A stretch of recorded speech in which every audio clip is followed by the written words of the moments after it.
मैं तो इतना ही कहूंगा, भगवान के घर में देर से ही अंधेर नहीं। राहुल जी कहते थे दुर्भाग्य से सांसद हूं, unfortunately I am an MP. सो उनको जो एक दुर्भाग्य लगता था आज उससे भी मुक्ति मिल गई है। उनके साथ साथ वायनाड के लोगों को भी इससे छुटकारा मिल पाया। इतने लंबे समय से जो लोकसभा के सदस्य हों, ना कभी अमेठी के लिए 5 वर्षों में एक सवाल पूछ पाए 2009 से 14 तक, और इतने वर्षों में मात्र 21 डिबेट्स में भाग लेना तो अपने आप में दिखाता है कि वर्ष उतने हो गए लेकिन उतनी डिबेट्स में पार्टिसिपेट नहीं किया। एक भी आज तक प्राइवेट मेंबर बिल तो लाने की बात दूर, लेकिन अपनी ही सरकार में 2013 में ऑर्डिनेंस को बड़े चौराहे पर फाड़ देने का काम और नॉनसेंस बोलने का काम यह श्रीमान राहुल गांधी जी ने किया। वो सदा अपने आप को संसद से ऊपर, सदन से ऊपर, सरकारों से ऊपर, देश से ऊपर और न्याय व्यवस्था से ऊपर समझते हैं। और इस सेंस ऑफ एंटाइटलमेंट की जो बात कही, ये अपने आप में उन पर लागू होती है। अब एक बात पहले आई कि क्या 2 साल की सजा। देखिए मित्रों, 2018 में, मैं आपको 2018 में इसलिए लेके जा रहा हूं कि एसएलपी जब सुप्रीम कोर्ट में आई तो 2018 में उनसे रिटर्न माफी मांगी गई, लिखित रूप में माफी, और कोर्ट ने कहा भविष्य में सचेत रहना, ऐसी गलती मत करना। लेकिन 2019 में एक बार नहीं कई बार ऐसे झूठे आरोप तो लगाए ही। अभद्र भाषा का प्रयोग, अपमान करने का काम, अपशब्द बोलना, यह उनकी आदत सी बन गई थी। सभी चोर मोदी हैं ये बोल दो, किसी को किसी की हत्या के साथ जोड़ दो, कुछ भी कह दो, आपको तो कोई देश में कोई कुछ कर ही नहीं सकता, ये उनको लगता था, क्योंकि वो सब चीजों से अपने आप को ऊपर समझते थे। तो सूरत के कोर्ट ने तो याद करवाया कि 2018 में भी तुम्हें कहा था भाई सुधार नहीं हुआ, उसके बाद बार बार आपने गलतियां की हैं, और एक सांसद जब ये गलती कर रहा है तो कुछ ना कुछ दंड ऐसा देना चाहिए कि अब भविष्य में ना हो।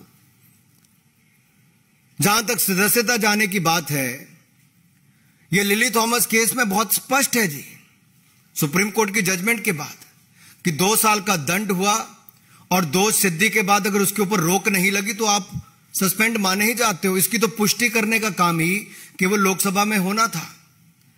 And the Lok Sabha Speaker has only confirmed the legal position.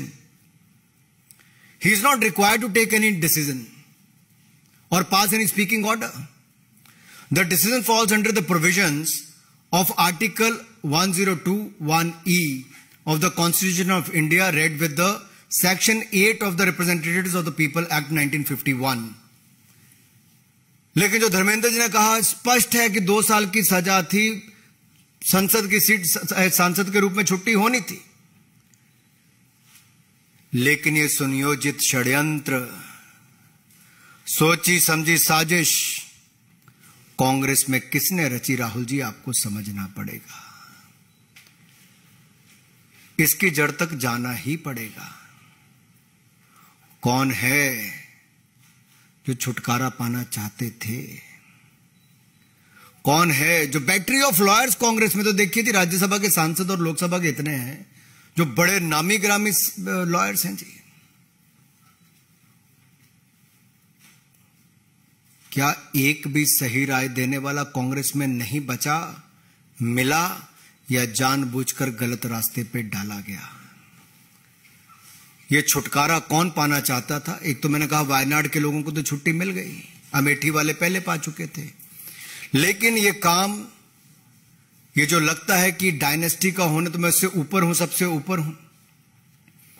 दूसरा, मैं इस पे आपको ये कहना चाहता हूं, पार्लियामेंट में विनम्रता, धैर्यता, समग्रता, इन सबको देखा जाता है कि आपको एक सांसद के रूप में ये गुण आप में हो।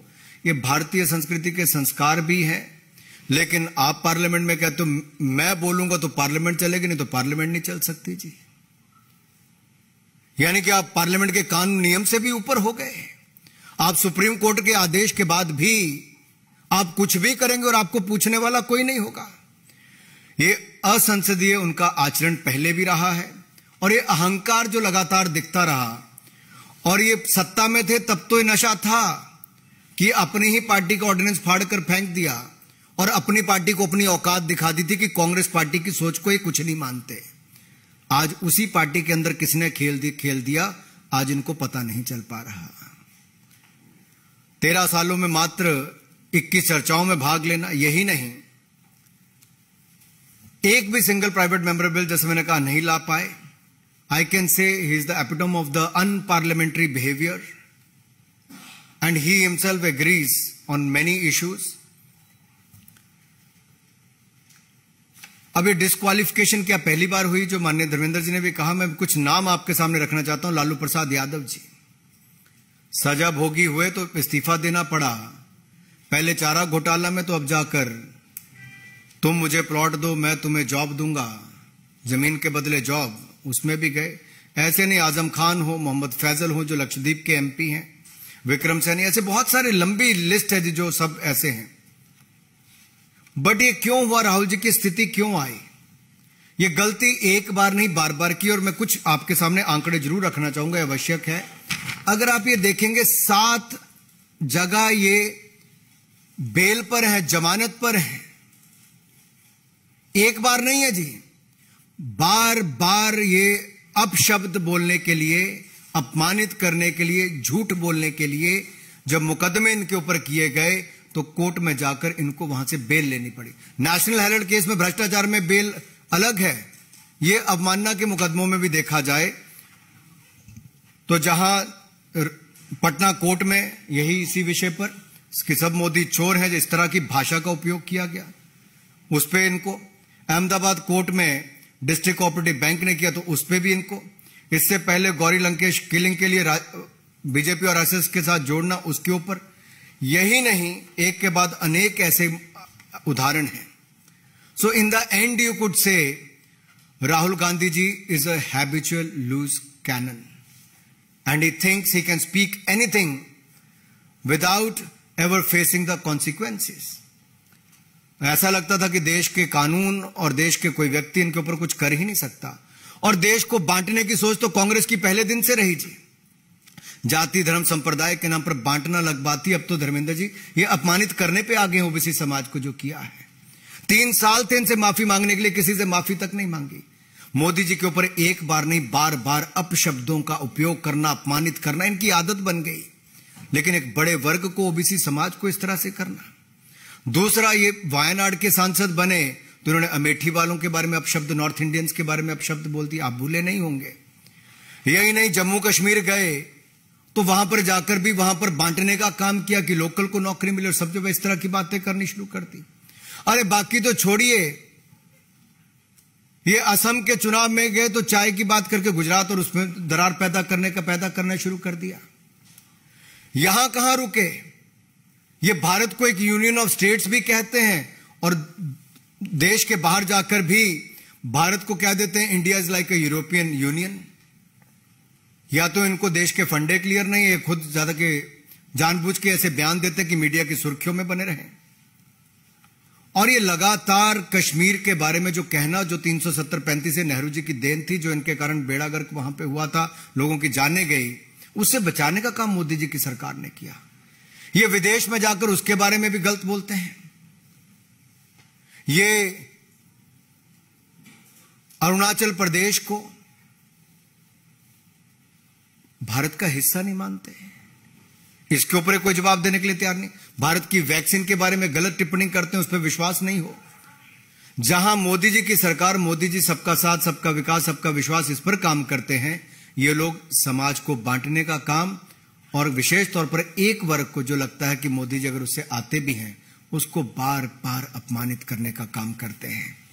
तो मैं तो इतना ही कहूंगा अंत में, अगर आपका कोई सवाल हो, कि ये जो बहुत पहले से होना था ये अब होके रहा है, और ये एक बार नहीं, राहुल गांधी जी ने बार बार ऐसे अपराध किए हैं, जिसका राजनीति में आना ही झूठ के आधार पर हुआ है, जिसके आधे से ज्यादा मंत्री भ्रष्टाचार के चलते इस्तीफा देना पड़ा।